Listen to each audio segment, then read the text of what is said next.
नमस्कार, national India news के दिल्ली में ट्रेन से आप बुलेटिन में आपका स्वागत है। आइए बढ़ते हैं आज की खबरों की ओर। पहली बारिश में पानी हुई मुंबई, सड़कों पर पानी भरने से ट्रैफिक जाम। मुंबई में मानसून ने दस्तक दे दी है। आज सुबह से ही हो रही बारिश के बाद शहर के कुछ निचले इलाकों में जल भराव की खबरें हैं। लोकल ट्रेन सेवाओं पर कोई असर नहीं पड़ा है, लेकिन पटरियों पर पानी भरा हुआ है।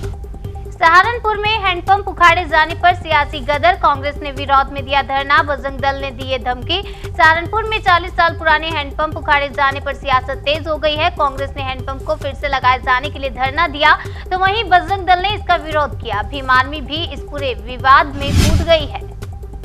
वैक्सीन के सर्टिफिकेट में गलतियां हो तो परेशान न हो, अब कोविन पोर्टल पर ऑनलाइन करें सुधार। अगर वैक्सीन के सर्टिफिकेट में अनजाने में आपके नाम में, जन्म तिथि में और लिंग में कोई गलती हुई है तो आप उन्हें ठीक कर सकते हैं। जिन लोगों को टीके की एक खुराक लगी है उन्हें अपने होम स्क्रीन पर टीकाकरण स्थिति के समक्ष नीले रंग का एक टिक दिखाई देगा और दोनों खुराकें ले चुके लोगों को ऐप पर 14 दिन बाद नीले रंग के 2 टिक दिखाई देंगे।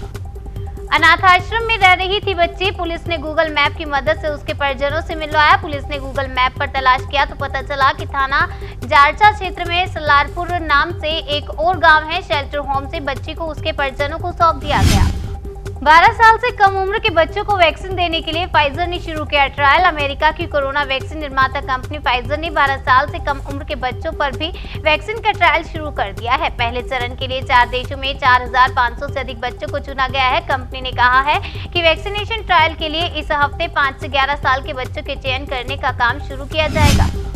यूपी में कांग्रेस को बड़ा झटका, दिग्गज नेता जितिन प्रसाद बीजेपी में शामिल। 2004 के लोकसभा चुनाव में जितिन प्रसाद अपनी गृह सीट शाहजहांपुर से जीतकर लोकसभा पहुंचे थे। इसके बाद वो 2009 के चुनाव में यूपी की धौरहरा सीट से जीतकर लोकसभा पहुंचे, लेकिन 2014 और 2019 के लोकसभा चुनाव में उन्हें करारी हार का सामना करना पड़ा। अमरनाथ यात्रा पर संशय बरकरार, चैंबर ऑफ कॉमर्स ने कहा नहीं रद्द की जानी चाहिए यात्रा। अरुण गुप्ता के मुताबिक पिछले 2 साल से जम्मू का व्यापारी नुकसान उठा रहा है, जो सिलसिला अब भी जारी है।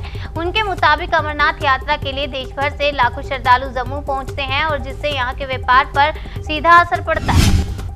घायल पक्षी को इस व्यक्ति ने मुंह से दी सांस, बचाई जान। वीडियो इंटरनेट पर वायरल। इस वीडियो में देखा जा सकता है कि एक व्यक्ति देखता है कि एक कूकाबुरा पक्षी को सांस लेने में दिक्कत हो रही है। वो एक कांच की दीवार से टकराकर गिर गया। उबर ने भारत में विस्तार की योजना बनाई, लगभग 250 इंजीनियरों की होगी नियुक्ति। उबर बेंगलुरु और हैदराबाद में अपनी टीमों के लिए करीब 250 इंजीनियरों की भर्ती करने जा रहा है। इस बात की जानकारी खुद उबर के वरिष्ठ निदेशक ने दी है। साथ ही उन्होंने बताया कि उबर भारत में अपने परिचालन के दायरे को बढ़ाना चाहता है। मोदी सरकार का देश के किसानों को तोहफा, खरीफ फसलों पर एमएसपी बढ़ाई। कृषि मंत्री नरेंद्र सिंह तोमर ने इसकी जानकारी देते हुए बताया कि धान पर एमएसपी में 72 रुपए की बढ़ोतरी की गई है। इसके बाद 1868 रुपए प्रति क्विंटल से धान अब 1940 रुपए प्रति क्विंटल हो गया। कोरोना के बादल छटते ही शुरू हुई रिक्रूटमेंट, महिला जवानों के लिए मांगे जा रहे हैं आवेदन। सेना ने साफ तौर से कहा है कि आवेदन के वक्त महिलाएं गर्भवती नहीं हो और ट्रेनिंग के दौरान भी वे गर्भवती नहीं हो सकती हैं। मेडिकल फिटनेस के बाद एक कॉमन एंट्रेंस एग्जाम यानी परीक्षा के जरिए इन 100 महिला जवानों को चुना जाएगा। सीएम केजरीवाल ने कहा जहां बूथ वहां वैक्सीन अभियान शुरू होने से फायदा। देश में कोरोना से लड़ाई के लिए वैक्सीनेशन अभियान को तेज किया जा रहा है। देश में 23 करोड़ से ज्यादा लोगों को वैक्सीन की डोज लोगों को दी जा चुकी है। राजधानी में भी करीब 24 लाख डोज दी गई है।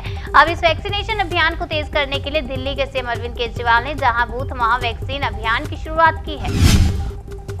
हाईकोर्ट ने कहा कोरोना वायरस के खिलाफ सर्जिकल स्ट्राइक करने जैसा रुख अपनाए केंद्र। पीठ ने कहा कि सरकार व्यापक रूप से जनता के कल्याण के लिए फैसले कर रही थी, लेकिन उसने काफी देरी कर दी, जिस कारण कई लोगों की जान चली गई। एम्स के सर्वे में चौंकाने वाला खुलासा, वैक्सीन ट्रायल में शामिल आधे बच्चे पहले हो चुके थे कोरोना संक्रमित। सर्वे में यह भी खुलासा हुआ है कि बच्चों में वयस्कों की तरह किसी भी तरह का कोई गंभीर सिम्टम नहीं पाया गया। अब सैटेलाइट से भी पहले चल जाएगा चक्रवाती तूफान का पता। भारतीय वैज्ञानिकों ने तैयार की नई टेक्नोलॉजी। अपनी स्टडी के दौरान वैज्ञानिकों की टीम ने पाया कि इस नई टेक्नोलॉजी से उत्तर हिंद महासागर क्षेत्र में बनने वाले चक्रवातों का पता कम से कम 4 दिन पहले ही लगाया जा सकता है। स्पुतनिक वैक्सीन को रखने के लिए 500 फ्रीजर बनाएगी रॉकवेल इंडस्ट्रीज। डॉक्टर रेड्डी से हुई डील। रॉकवेल इंडस्ट्रीज हैदराबाद की कंपनी है। कोल्ड चेन उपकरण बनाने वाली कंपनी अब स्पुतनिक वैक्सीन को रखने के लिए फ्रीजर बनाएगी। चीन की बड़ी साजिश बेनकाब, 1.5 महीने में साइबर ठगी से लगाया लोगों को 250 करोड़ का चूना, 11 आरोपी गिरफ्तार। अब तक करीब 50 लाख लोग इन ऐप्स को डाउनलोड कर चुके हैं। इनमें से अभी तक केवल 5 लाख लोगों का पता लगाया गया है। पुलिस को 150 करोड़ की लूट का पता चला है, लेकिन आशंका है कि ये आंकड़ा 250 करोड़ तक जा सकता है। किसान आंदोलन के दौरान हो रही मौतों पर राहुल गांधी का तंज, बोले खेत और देश की सुरक्षा में तिल तिल मर रहे अन्नदाता। विपक्षी दल लगातार किसानों के साथ कंधे से कंधा मिलाकर खड़े नजर आ रहे हैं। राहुल गांधी ने कहा कि आंदोलन के दौरान अब तक 500 किसानों की मौत हो चुकी है। दिल्ली मेट्रो एनसीआर बुलेटिन में बस इतना ही। बाकी की तमाम खबरों के लिए बने रहिए हमारे साथ और देखते रहिए नेशनल इंडिया न्यूज। नमस्कार।